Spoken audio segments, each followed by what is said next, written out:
तो विधायक किसे कहते हैं या फिर एमएलए किसे कहते हैं, अक्सर ये सवाल आपके दिमाग में जरूर आता होगा।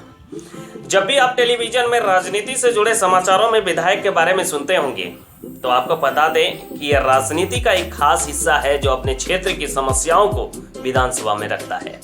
विधायक क्षेत्र की जनता द्वारा चुना हुआ वह प्रतिनिधि होता है जो विधानसभा या विधानमंडल में उस क्षेत्र का प्रतिनिधित्व करता है। वह क्षेत्र की समस्याओं को विधानसभा या विधानमंडल में रखता है, जिसे एमएलए या एमएल भी कहते हैं, जैसे मेंबर ऑफ लेजिस्लेटिव असेंबली यानी विधानसभा का सदस्य। विधायक का कार्यकाल 5 वर्ष का होता है, मतलब हर 5 वर्ष में चुनाव के माध्यम से नए विधायक का चयन होता है। यदि आवश्यकता हो तो राज्यपाल द्वारा मुख्यमंत्री के अनुरोध पर 5 वर्ष के कार्यकाल से पहले भी विधायक को उसके पद से हटाया जा सकता है।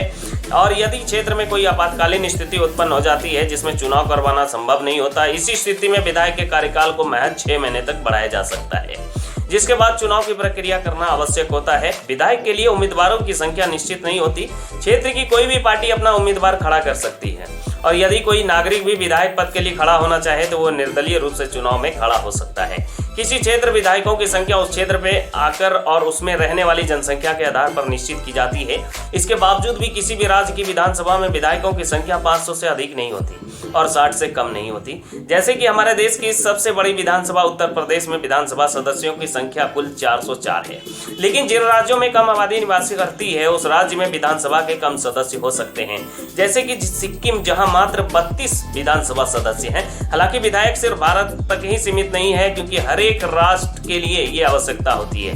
भारत की तरह ऑस्ट्रेलिया, ब्राजील, कनाडा, हांगकांग, उत्तरी आयरलैंड, संयुक्त राज्य अमेरिका, अन्य देशों में भी विधायक पद होता है, जिसका कार्य भारत के विधायक की तरह ही विधानसभा या विधानमंडल में उस क्षेत्र का प्रतिनिधित्व करता है। अलग अलग देशों में इस पद को विभिन्न नामों से जाना जाता है। अमेरिका में विधायक के लिए लेजिस्लेटर शब्द का इस्तेमाल किया जाता है। भले ही विधायक के लिए अलग अलग देशों में अलग अलग नाम हो, लेकिन काम एक ही होता है। विधायक के पास बहुत से राजकीय शक्तियां होती है, जिनमें से सबसे महत्वपूर्ण है कि कानून बनाने की शक्ति। विधायक का मुख्य कार्य ही होता है शिक्षा, विवाह और तलाक, वन, जंगली जानवरों और पक्षियों का संरक्षण आदि पर कानून बनाना। विधायक विधान परिषद से प्राप्त कानून को 14 दिन के अंदर पारित करा सकता है। यदि आवश्यकता हो तो उसमें परिवर्तन भी कर सकता है, जिसे फिर जांच के लिए विधानसभा भेजा जाता है। फिर विधानसभा द्वारा इसे स्वीकार किया जाना या नहीं, ये अधिकार विधानसभा के पास होता है। आशा है कि अब आप जान गए होंगे कि विधायक किसे कहते हैं और विधायक का कार्यकाल कैसा होता है। और हर एक राष्ट्र में एक एमएलए या विधायक जरूर होता है। आपको अगर कुछ भी इसमें आपको समझने में दिक्कत हुई हो तो हमें कमेंट में करके बता दीजिएगा, ताकि मैं अगले पार्ट 2 में लेकर के इस वीडियो को जरूर मैं दोबारा हम लेकर के आएंगे। फिलहाल आज के लिए इतना ही।